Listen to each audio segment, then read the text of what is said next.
So let's carry on with our Christmas teddy bear escape scene. You have to mix colours to get the colours right. So in these bears I'm using, this is actually called ochre in the Caran d'Ache range, and it's a sort of yellow ochre. And when you start this, you have to do it very, very lightly. So what you're doing is you're picking out the palest colours you see in your bears. But you may find your crayons don't quite correspond to the colours. So what I'm doing is I'm putting in this yellow ochre, but I'm also using an orangey colour. They call it, what do they call this one? They actually call it orange. But not very hard. Don't press too hard with these crayons. You can use them on their side if you can get into the detail like this. You can use them with their tip, but again, don't press too hard to pick out these shapes, and just try and get the movement of the crayon following the direction of the hair, so that we get the idea of the strokes going in the head, for example. They go out from the centre, they radiate out like going around a clock, so you can actually just draw in that direction, depending on how hairy your bears are. And don't try and get the colour too strong too quickly, because if you're going to try and get texture, we need to preserve some of these light shades. So when we put the darks in, we leave these light bits, some of the light bits, to create contrast. So let me just build it up a bit more. And you can even do things like, I'm just going to use an umber brown to pick out the sort of little stitching. So in the hands there's a little seam here, so I'm not going to press too hard. I'm just going to do a very soft line here, where it indicates the hand. I've got the arm actually, let's put the arm up here. I had it going down there. I've moved it, so I've got it going up here now in the arrangement, so I'm just going to concentrate on that. And in his hands, the inside of his hands, the fur is a paler colour, so that's something I've got to allow for. But again, just pricking it out with the umber, where it goes a bit darker on top of the other colours, and again keep following the direction of the hair and see if you can get the feeling of this softness. And I'll zoom in and show you what I'm trying to do in a minute. So I'm using 3 colours at the moment, just trying to build it up. In fact, where I've changed the direction of the arm, I'm just going to go with a rubber. Now, if you're using crayons, especially if you're using them lightly like I'm showing you, you can use, this is actually a putty rubber, but you can use white rubber or putty rubber and get most of the colour off if you do make a mistake. So don't worry if you don't get it perfectly how you want it in the first instance. So I've got the sort of lighter colours on, but now to try and get the sort of texture like I've been starting to do in the head here, you can use a bit of brown, so an umber, go into sort of the little shadowy areas, and I'm starting to use the tip of the crayon now rather than the side of it, so that will enhance the texture. And of course it goes a bit darker when it goes down into the box, and it goes into sort of full shadow down here, so I'm going to press a bit harder underneath his tummy where his legs are going into shadow, down here, and of course Curly Ted comes in next to him here, so I'll just draw a line where Curly Ted's leg is going, which is going down into the box here. And there's a shadow in here for him, so I've got that crown on. Often when I've got the correct colour for other parts of the painting, I won't just concentrate on one bear or one part of the design. I think, oh, I've got to put some darks in over here. So when I've got the crown that's appropriate, I then dot those bits in. So you could, it's the same for doing, for instance, picking out the nose like I've done here, picking out the mouth, picking out the eyes. I'll do a bit more on that later. Let's just do some more of this shading into the fur. So you use the tip of it now, and it's not doing continuous block shading. What you're doing now is you're doing soft strokes in the direction of the fur, just to pick out a bit more detail and to pick out the texture. So you have to, and you see less texture where there's more light on the coat. You don't get quite such a strong textural mark as you do when it's in the shadows. So you've got to be still keep looking for where the fur is lighter and darker. So less pressure where it's lighter, less mark making and textures, more marks and textures where you get the shadows. So here, just where the ear joins the head, it gets darker. Same over here. He's got a little label on this one, but I'm not going to put that in. I'll leave the label off. That's called artistic license. And then his head comes down, come down a little bit fuller here, but it goes back to, doesn't go too dark all the way, so let's go back to my ochre. So I'm constantly swapping the crayons around, swapping colours, just trying to pick out the little subtle things. The other colour I've been using in the head here is a purple, which you might think is a little bit too extreme, but often the shadows, so this purple is 110, and it's called lilac actually in the Caran d'Ache range. But this lilac, when you add it to these ochres and the browns, just produces a warmer, less dense shadow, just gives a softer shadow. And just on its own it may not work, but when you combine it with bits of brown, it works very well. So I can bring it down into the shadows down here on top of the brown I've already done, and I can bring it into the softer shadows lower down in his tummy. And let's just build up his arm. It needs to come out a little bit further. So I didn't get my drawing completely finished, so that comes out a little bit further. There we go. And I'll go back to my brown to correct that.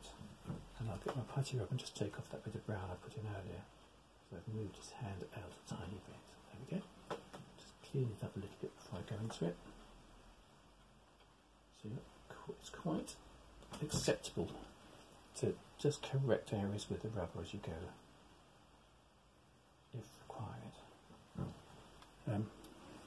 There's another bit of his bow tie that just comes across here, so I'm just going to draw that in front, and then I'll only have to shade around that. So I'm using a cadmium scarlet red for that. They actually call it scarlet. They do call it scarlet. But you see, your choice of colour might be different from mine for all sorts of reasons. So, by the way, with that red, just before I move on to your choice of colour could be, you know, a deeper red or more pinky red. So I'm just going to do a little bit more shading with actually it is a more pinky red. So I'm just producing the sort of folds in the ribbon with a darker red here and there. And again, pressure is key to how dark it goes. So if you press really hard, you get a denser, stronger colour than if you start lightly. But even in red, you may find there's a bit of extra shadow, so that same lilac I used earlier, I'm going to add it to the red here, and it just creates that little contrast in there, creates a little bit of a loop down here, so it's a good way of picking out these little details which do make a huge difference to the authenticity of your masterpiece. Remember, this is a very important subject. And bears are very touchy. They don't like to be painted if you can't do it properly. You've got to do them justice. So here we go, a bit more red on this one. Again, well, I've got that red. Let's use it on the other tie. And again, I'm following the direction of the ribbon with my strokes, using the tip of the crayon to shade in there, and then I'm going to go a bit more heavily here where there's a loop, there's a fold, and put more pressure behind it where it goes into a deeper colour. So give this idea of form, and then I take my purple just to define the edges a bit stronger where they're dark, and that fold where it goes darker.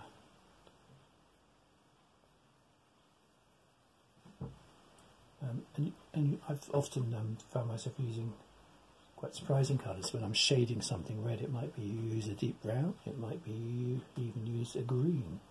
A dark green can sometimes make the red seem more convincing in the shadows. So it's not just one colour.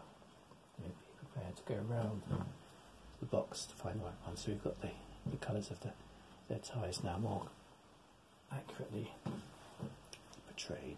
So let's just complete Little Bear.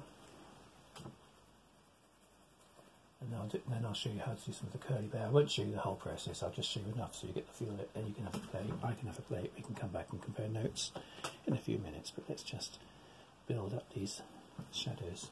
A little bit of shadow under here, a little bit of shadow in this seam, and actually with this paler pad I'm going to put a bit of this lilac in underneath. What I'm going to do, I'm going to put a bit of grey on top of that in a second. And a bit of brown as well, so let's put a bit more brown in there. So that lilac is a tricky colour to use, you just got to be careful with it. Just use enough. And now I'm putting a very pale grey.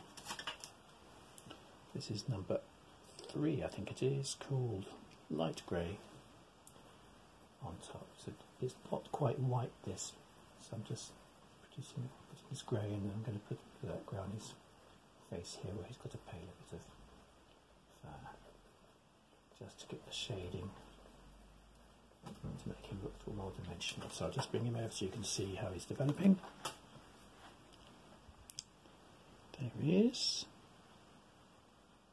coming to life, I hope. And then we'll do some stuff on Curly Ted, and then I'll do a bit more and show you. Now Curly Ted's a darker, a brown slightly, so you can put a little bit more umber in him. But what I'm going to do is, because he's got some paler colours, I'm going to start with a very, very light shading of this yellow ochre. So just follow his arm up here. Let's do a bit of him so you can see what I'm doing. This doesn't look curly yet, so you're just going to shade him all over as evenly as you can.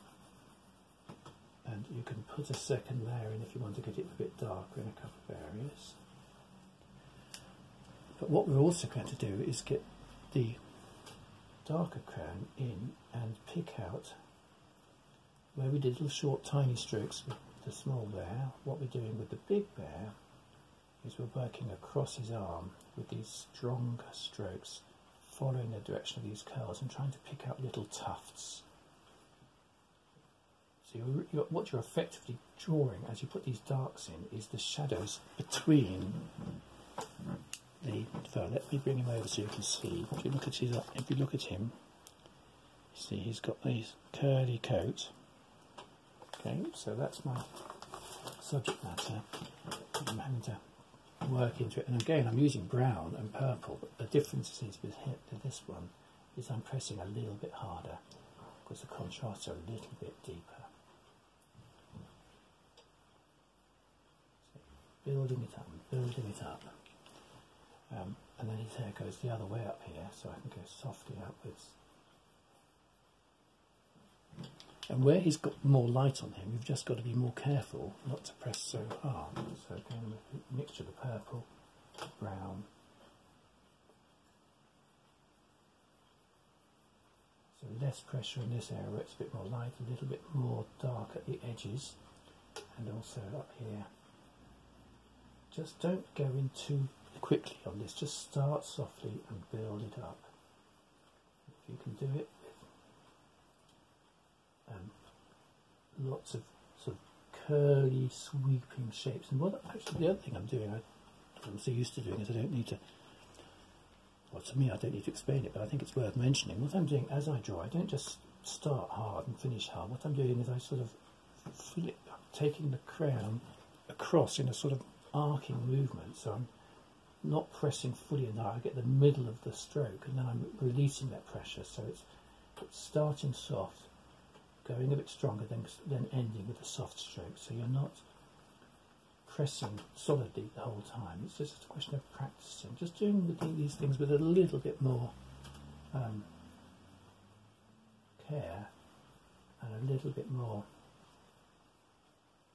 subtlety, so you get the texture building up and building up. Now these are water soluble crayons, and you could put water into the colour to smooth it down a bit.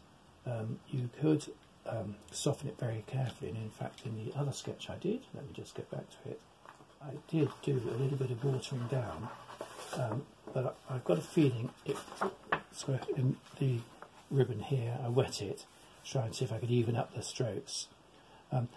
But be careful of that, and if you keep doing it, especially if your paper isn't strong enough, you could lose the effect. So perhaps I'll demonstrate that in another lesson, but in this one I'm going to keep it pretty much dry. If I do any watering down, it's just going to be in a few small areas.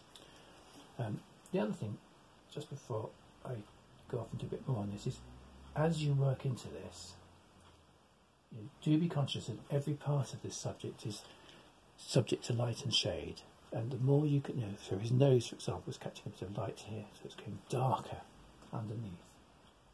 So I'm pressing quite hard with this umber to get the full effect. And because he's also a curly Ted, his mouth isn't fully visible. There are tiny bits of fluff going in front of it, so I'm not doing a continuous strong line now, I'm just doing little dots and dashes to suggest that, same with this Ted, little dots and dashes to give the effect.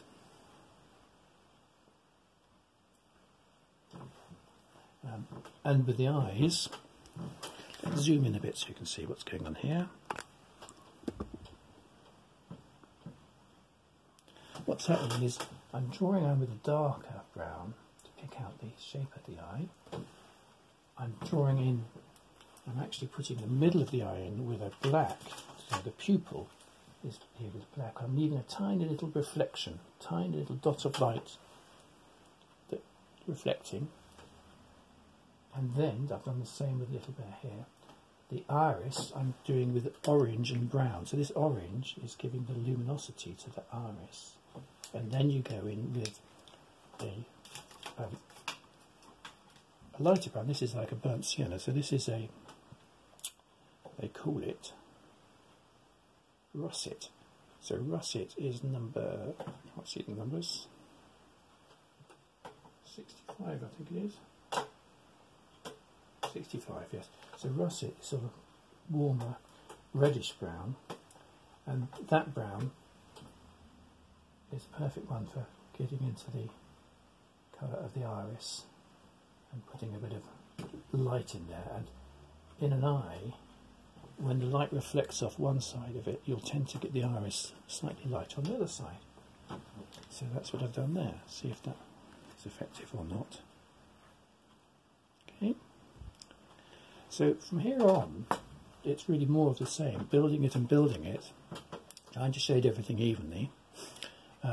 I've also done this bauble down here, so there's the bauble, and of course where it is, you've got, if you want to do something like this, it's not as tricky as it looks. You've got to put it right, you've got to do it from a bauble, you can't make it up.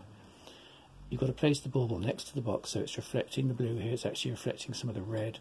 And in the middle of that bauble, it's reflecting me as I look at it. But so some very subtle graduations of colour, some very sharp definitions where you're seeing the whole of your room basically reflected in that bauble. It's like a fisheye lens. So the more carefully you observe, the more effective it will be, and the more convincing it will be. And hopefully, when I put some surrounding colour into this scene, let me zoom out again. I'm not going to put anything behind the bears. I thought about putting sort of a green Christmas tree. I'm not sure about that.